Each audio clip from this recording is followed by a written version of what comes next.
இலங்கை நாடாளுமன்ற தேர்தலில் அதிபர் அனுரகுமார திசாநாயக்க தலைமையிலான ஆளும் தேசிய மக்கள் சக்தி கூட்டணி கட்சி அறுதி பெரும்பான்மையுடன் வரலாற்று வெற்றியை பதிவு செய்துள்ளது.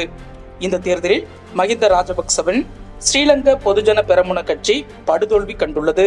இலங்கையில் நடைபெற்ற நாடாளுமன்ற தேர்தலில் மொத்தமுள்ள 225 தொகுதிகளில் தேசிய மக்கள் சக்தி கூட்டணி 159 தொகுதிகளில் வெற்றி பெற்றுள்ளது.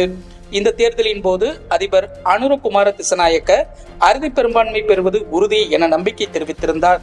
ஆனால் அது இதுபோன்ற வரலாற்று வெற்றியாக அமைந்துள்ளது அந்நாட்டு அரசியல் பார்வையாளர்கள் பலரையும் கூட ஆச்சரியத்தில் ஆழ்த்தியுள்ளது. இலங்கையில் பல ஆண்டுகளாக குடும்ப ஆட்சியே ஆதிக்கம் செலுத்தி வந்த நிலையில் இடதுசாரியான அனுரகுமார திசாநாயக்கவின் தேசிய மக்கள் சக்தி கூட்டணியின் இந்த மாபெரும் வெற்றி கவனம் பெறுகிறது. கடந்த 2022ஆம் ஆண்டு அதிமுக பொதுக்குழு கூட்டம் நடைபெற்ற போது கட்சி அலுவலகத்துக்குள் அத்துமீறி நுழைந்து ஆவணங்களை எடுத்துச் சென்றதாக ஓ பன்னீர்செல்வம் தரப்பினருக்கு எதிராக வழக்கு பதிவு செய்யப்பட்டது. இந்த வழக்கை சிபிஐக்கு மாற்ற வேண்டும் என்ற கோரிக்கையுடன் அதிமுக மாநிலங்களவை உறுப்பினர் சி.வி. சண்முகம் தொடர்ந்த வழக்கை முடித்து வைத்த சென்னை உயர்நீதிமன்றம் தமிழகத்தில் உள்ள 2 கட்சியினருக்கும் மக்களை பற்றி அக்கறை இல்லை என வேதனை தெரிவித்துள்ளது. இந்த வழக்கின் விசாரணையின் போது குறுக்கிட்ட நீதிபதி வேல்முருகன் தருமபுரி பேருந்து எரிப்பு சம்பவத்தை சுட்டிக்காட்டினார். கல்லூரி மாணவிகளை மனசாட்சி இல்லாமல் எரித்த கட்சியினர் தற்போது தண்டனை குறைப்பு பெற்று விடுதலையாகிவிட்டனர். அவர்களுக்கு தியாகி பட்டம் கொடுத்தது இங்குதான் நடக்கிறது என்று குறிப்பிட்டார்.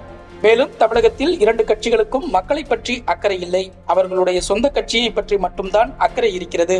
உங்கள் வழக்குகளை மட்டும் விசாரித்தால் போதுமா, வேறு வழக்குகள் இல்லையா என நீதிபதி சரமாரியாக கேள்வி எழுப்பினார்.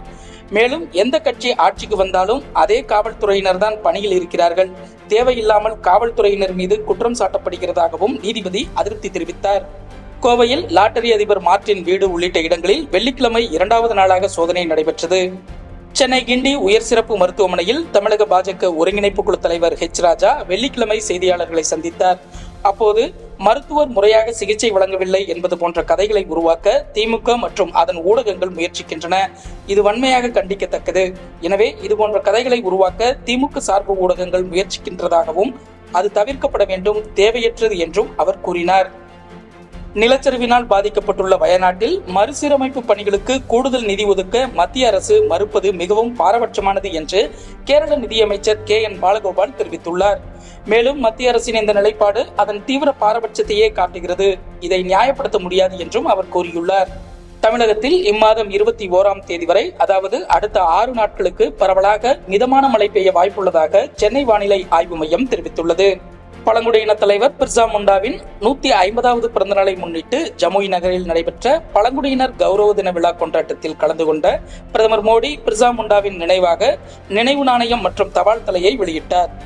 நியூசிலாந்தின் மவோரி பழங்குடிகளுக்கும் பிரிட்டன் அரசுக்கும் இடையேயான பாரம்பரிய ஒப்பந்தத்தில் மேற்கொள்ளப்பட்ட திருத்தங்களுக்கு எதிர்ப்பு தெரிவித்து அப்பழங்குடியின பெண் MP ஹானா தலைமையில் மவோரி MPக்கள் பாரம்பரிய பாடல் நடனம் மூலம் எதிர்ப்பு தெரிவித்தனர். அவர்களின் பழங்குடியின பாடலும் அதற்கேற்ற ஆவேச நடனமும் நியூசிலாந்து நாடாளுமன்றத்தை அதிர வைத்தது. சபரிமலை ஐயப்பன் கோயிலில் மண்டல பூஜை வெள்ளிக்கிழமை தொடங்க உள்ளதையொட்டி வியாழக்கிழமை மாலை மேல்சாந்தி மகேஷ் நம்பூதிரி நடையை திறந்து விளக்கேற்றினார். வரும் டிசம்பர் 26ஆம் தேதி வரை மண்டல கால பூஜைக்கான வழிபாடுகள் நடைபெறும். இதனிடையே ஐயப்ப பக்தர்களின் வசதிக்காகவும் அவசர கால தொடர்புக்காகவும் சபரிமலையில் BSNL சார்பில் இலவச வைஃபை வசதி தொடங்கப்பட்டுள்ளது. தலைநகர் டெல்லி காற்று மாசால் திணறி வருகிறது. பலர் மூச்சு விடுவதற்கு சிரமப்படும் நிலையில் காற்று மாசை வேகமாக கட்டுப்படுத்தும் நடவடிக்கையாக கட்டுமானம், வாகன பயன்பாடு என பல்வேறு புதிய கட்டுப்பாடுகள் விதிக்கப்பட்டுள்ளன. புகைமூட்டம் அதிகமாக காணப்படுவதால் பாதை தெளிவாக தெரியாத காரணத்தால் ரயில், விமான சேவைகள் பாதிப்புக்கு உள்ளாகியுள்ளது. பல ரயில்கள் 2 மணி நேரம் தாமதமாக இயக்கப்படுகின்றன. 25க்கும் மேற்பட்ட ரயில்கள் டெல்லி வந்தடைவதில் தாமதம் ஏற்பட்டுள்ளது.